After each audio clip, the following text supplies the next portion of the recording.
Jerusalén, año 30. El sol lleva apenas 2 horas en el cielo y las calles ya están llenas de gente, no de turistas, no de curiosos, de trabajadores. Hombres con las manos agrietadas, mujeres cargando vasijas de agua, niños corriendo detrás de rebaños de ovejas por callejones de piedra caliza. Si pudieras aparecer en ese momento, en ese lugar exacto, lo primero que te golpearía no sería la majestuosidad del templo de Herodes, sería el ruido, el golpe rítmico del martillo sobre el hierro, el chirrido de las ruedas de madera sobre el empedrado romano, los gritos de los vendedores en el mercado anunciando sus mercancías, el mugido del ganado siendo arrastrado hacia el área del sacrificio. Jerusalén no era una ciudad de contemplación silenciosa, era una fábrica humana que nunca dormía del todo. Y cada hombre, mujer y niño dentro de sus murallas tenía un rol económico concreto, urgente y muchas veces brutal. Cuando las películas nos muestran a Jesús caminando entre multitudes, vemos actores con túnicas blancas en poses serenas. Nadie suda demasiado. Nadie tiene las manos negras de hollín. Nadie carga nada demasiado pesado. Es una imagen que nos roba algo fundamental: la comprensión de que Jesús vivió en un mundo de trabajo físico extenuante, donde la mayoría de las personas no elegían su profesión, donde los niños comenzaban a trabajar antes de los 10 años, y donde morir en el mismo oficio en que naciste era lo más normal del mundo. Entender cómo trabajaba la gente en el tiempo de Jesús no es un ejercicio académico. Es la clave para entender por qué sus parábolas funcionaban, por qué sus metáforas resonaban, por qué las multitudes lo escuchaban con la boca abierta. Él no hablaba en abstracciones filosóficas, él hablaba el idioma del trabajo, del sudor y de la tierra. Empecemos por donde empezaba casi todo en Galilea, el campo. Aproximadamente el 80% de la población de Judea y Galilea en el primer siglo vivía de la agricultura. No como propietarios prósperos con tierras extensas, sino como trabajadores de subsistencia, que cultivaban parcelas pequeñas, pagaban impuestos altísimos al Imperio Romano y a los sacerdotes del templo, y sobrevivían con lo que quedaba. El campesino galileo se levantaba antes del amanecer, no por ambición ni por disciplina protestante del trabajo. Se levantaba antes del amanecer porque el calor del mediodía oriental era incompatible con el trabajo físico intenso. En los meses de verano, trabajar bajo el sol de las 10 de la mañana en adelante podía matar a un hombre. Las horas del alba eran literalmente una cuestión de vida o muerte. La herramienta principal del agricultor era el arado, pero no el arado de acero brillante que imaginamos. Era un instrumento rudimentario, muchas veces hecho de madera endurecida, con apenas una punta de hierro o de piedra dura. Ese arado no giraba la tierra profundamente, la rasguñaba. La agricultura del primer siglo era una lucha constante contra un suelo que no cedía fácilmente. Por eso la parábola del sembrador que Jesús cuenta en los evangelios, donde la semilla cae en pedregales, en espinos y en tierra buena, no era una alegoría inventada en un escritorio. Era la descripción exacta de la realidad que cualquier campesino galileo vivía todas las semanas. Cuando Jesús describía esas semillas en esa tierra, los que lo escuchaban asentían con la cabeza, porque habían visto ese escenario miles de veces con sus propios ojos. El proceso de la cosecha del trigo era especialmente agotador. Después de cortar los tallos con hoces de piedra o bronce, las familias reunían los manojos en la era, un espacio de piedra plana y lisa al aire libre, donde se realizaba la trilla. Para separar el grano de la paja, hacían pasar animales pesados como bueyes sobre los manojos, o arrastraban sobre ellos un trineo pesado, con piedras cortantes en la base. Después, venía el aventado, lanzar el grano al aire con grandes palas de madera, para que el viento se llevara la paja liviana, y el grano pesado cayera de vuelta al suelo. Era un trabajo que duraba días, que dependía del viento, que cubría a los trabajadores de polvo de arriba a abajo, que irritaba los pulmones y quemaba los ojos. Cuando Juan el Bautista comparaba al Mesías con alguien que tiene su bieldo en la mano y limpiará su era, todos en esa multitud sabían exactamente de qué estaba hablando. Habían estado parados en esa era, habían sostenido ese bieldo, pero no todo el mundo cultivaba trigo. En las laderas del lago de Galilea y en los valles de Judea, el olivo era el árbol sagrado de la economía. La aceituna era simultáneamente alimento, combustible para lámparas, medicina, jabón y moneda de cambio. Un olivo adulto tardaba entre 15 y 20 años en producir aceitunas en cantidad comercial. Esto significaba que los olivares eran herencias generacionales, transmitidas de padres a hijos con el mismo cuidado con que hoy se transmite una empresa. El trabajo de la cosecha de aceitunas comenzaba en octubre y noviembre, con familias enteras, extendiendo mantas bajo los árboles y golpeando las ramas con varas largas para que los frutos cayeran. Los niños trepaban a las ramas más altas. Los ancianos recogían del suelo. Era uno de los pocos momentos del año donde la familia trabajaba completamente unida. Pero el trabajo más duro no era la cosecha, era el prensado. Las aceitunas eran llevadas al lagar, donde una piedra circular enorme, a veces de 2 metros de diámetro, era empujada por un asno o por hombres en círculos repetitivos sobre las aceitunas extendidas en una plataforma de piedra. El aceite que escurría de esta prensa era recogido en recipientes de barro. El olor dulce, amargo y penetrante del aceite fresco impregnaba los pueblos durante semanas. Getsemaní, el lugar donde Jesús pasó su última noche antes de ser arrestado, significa literalmente prensa de aceite en hebreo. No era un jardín poético y silencioso como nos lo pintan. Era el sitio industrial del pueblo, el lugar del trabajo duro y del aplastamiento. Ahora salgamos del campo y entremos al agua, porque el lago de Galilea no era un paisaje pintoresco, era una zona industrial. La pesca en el lago de Galilea, en el primer siglo, era un negocio serio, regulado, taxado y brutalmente físico. Los pescadores no eran pobres románticos con cañas de bambú mirando el atardecer. Muchos de ellos, como Zebedeo, el padre de Juan y Santiago, tenían redes propias, botes propios y trabajadores asalariados. Eran pequeños empresarios con deudas, con contratos de venta, con permisos pagados a Roma para pescar en ciertas zonas del lago. Pedro y Andrés, antes de ser llamados por Jesús, estaban en esa categoría de trabajadores independientes que eran simultáneamente dueños de sus herramientas y esclavos de las condiciones del clima y del mercado. La pesca nocturna era la norma, no la excepción. El tilapia del lago de Galilea, que los pescadores llamaban el pez de San Pedro, se alimentaba en aguas superficiales durante la noche y se hundía a las profundidades con el calor del día. Por eso, los relatos evangélicos siempre muestran a los pescadores trabajando de noche y llegando al amanecer. Pasaban la noche completa en el bote, con las manos cortadas por las cuerdas de las redes mojadas, remando contra el viento, lanzando y recogiendo redes que podían pesar 50 kilos cuando estaban llenas de agua y peces. Cuando Pedro dice en el Evangelio de Lucas que han trabajado toda la noche y no han pescado nada, cualquier pescador del lago entendía perfectamente esa desesperación.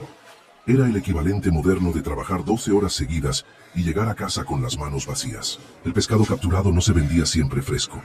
El calor del clima hacía eso imposible la mayor parte del año. Existía toda una industria paralela de salazón y secado de pescado. En las ciudades de Magdala y Tariquea, ubicadas a orillas del lago, había instalaciones dedicadas exclusivamente a preservar el pescado en sal. El olor de esos lugares era legendario. Los barcos llegaban, el pescado era vaciado sobre mesas de piedra, cubierto con capas gruesas de sal y dejado secar al sol durante días. María Magdalena provenía de Magdala, que en griego se llamaba Tariquea, que significa, literalmente, el lugar donde se sala el pescado. La mujer más nombrada entre los seguidores de Jesús venía del epicentro industrial de la pesca galileana. Ahora entremos a los talleres, porque el mundo del primer siglo también tenía sus artesanos, y su situación era más compleja de lo que parece. El carpintero en el Medio Oriente del primer siglo era algo muy diferente al carpintero que imaginamos con su taller limpio lleno de maderas fragantes.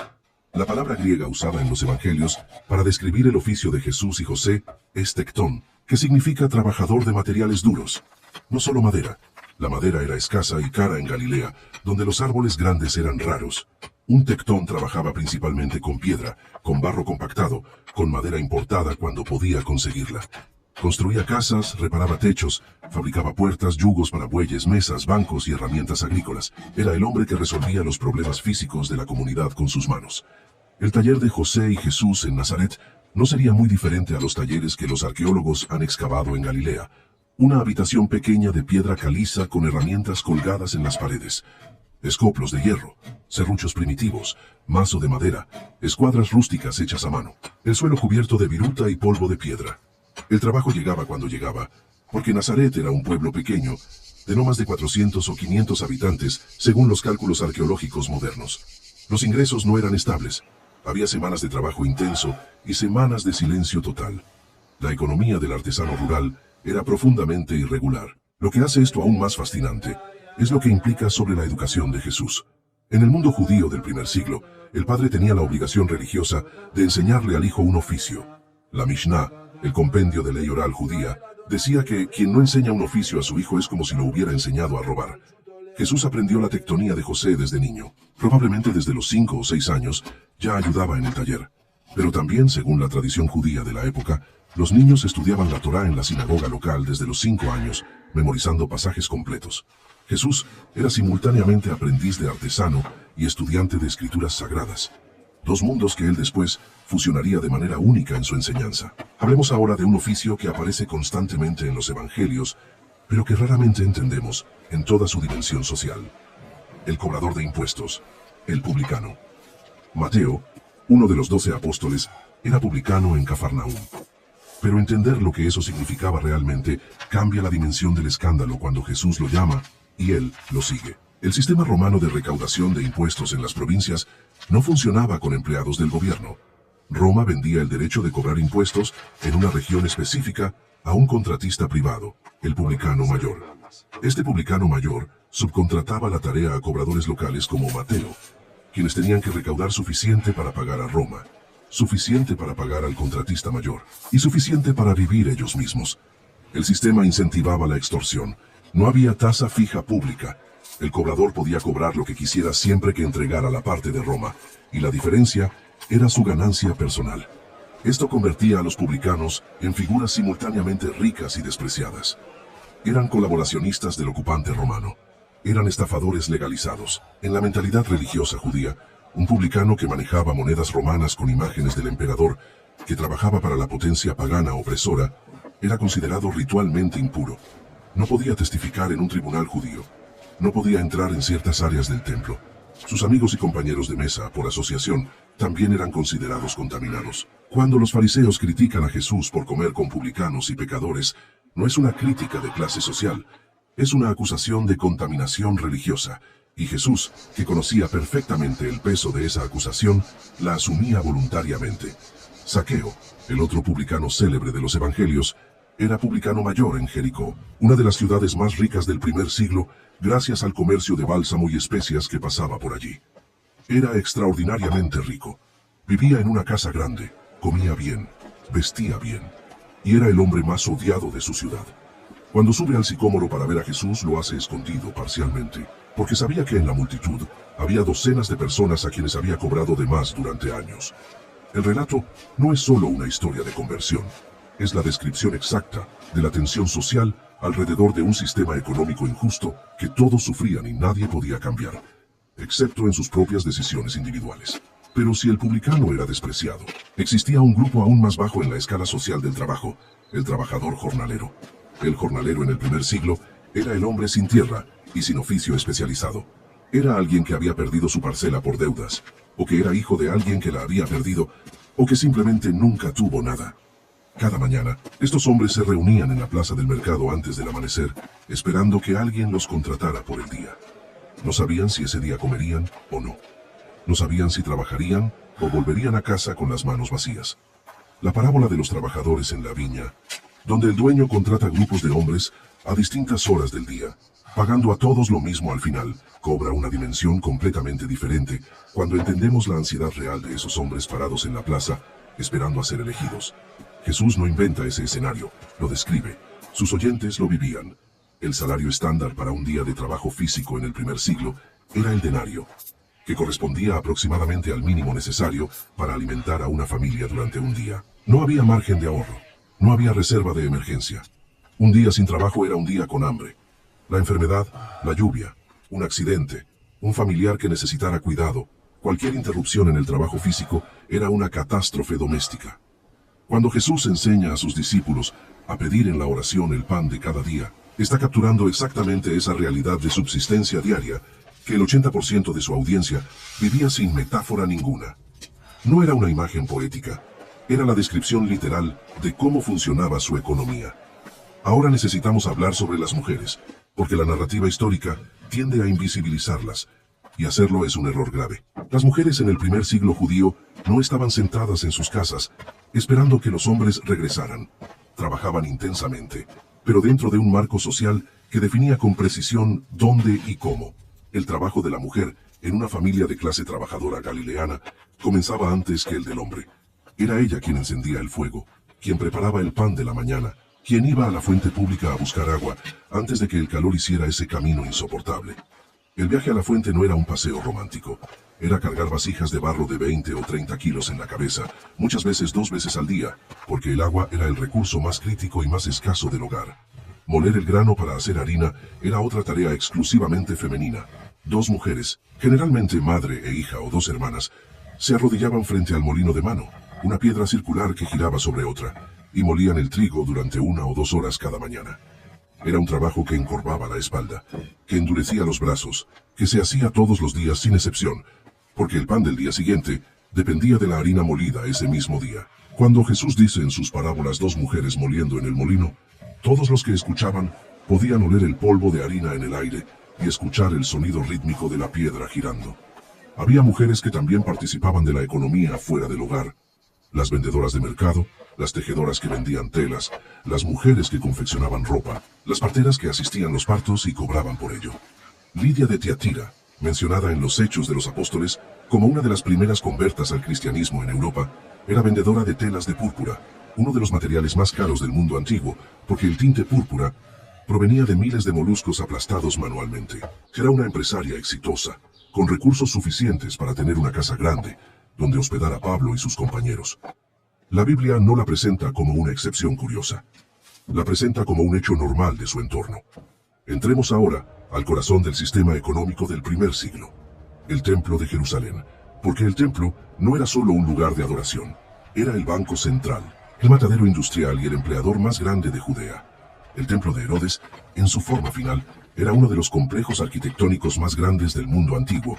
Su construcción había comenzado en el año 19 a.C.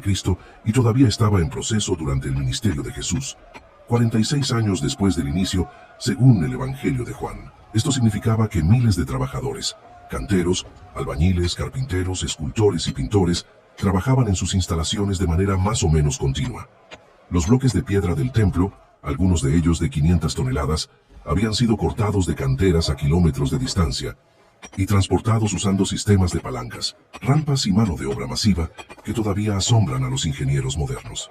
Pero el templo también empleaba directamente a una ciudad dentro de la ciudad.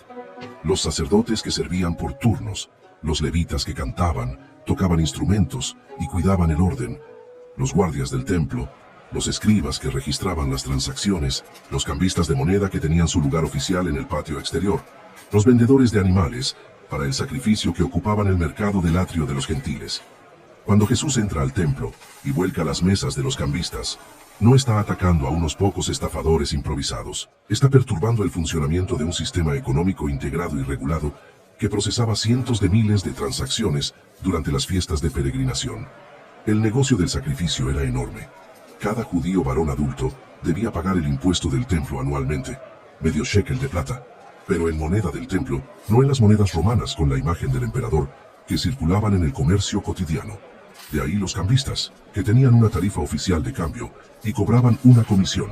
Y para el sacrificio, los peregrinos podían traer su propio animal desde casa, pero ese animal tenía que pasar la inspección de pureza de los sacerdotes del templo, y las probabilidades de que el animal de un peregrino que había viajado días a pie fuera declarado defectuoso eran convenientes para el negocio de los vendedores de animales del templo, que vendían bueyes, ovejas y palomas certificadas como puras a precios muy superiores a los del mercado exterior. Los escribas y los fariseos que aparecen constantemente en los evangelios no eran solo líderes religiosos abstractos, eran parte de una clase letrada que controlaba el acceso a la ley, a los contratos, a los registros de deuda, a los títulos de propiedad. En una sociedad donde la mayoría de la gente era analfabeta, saber leer y escribir era un poder económico gigantesco. Un escriba podía redactar un contrato que favoreciera a quien pagara mejor.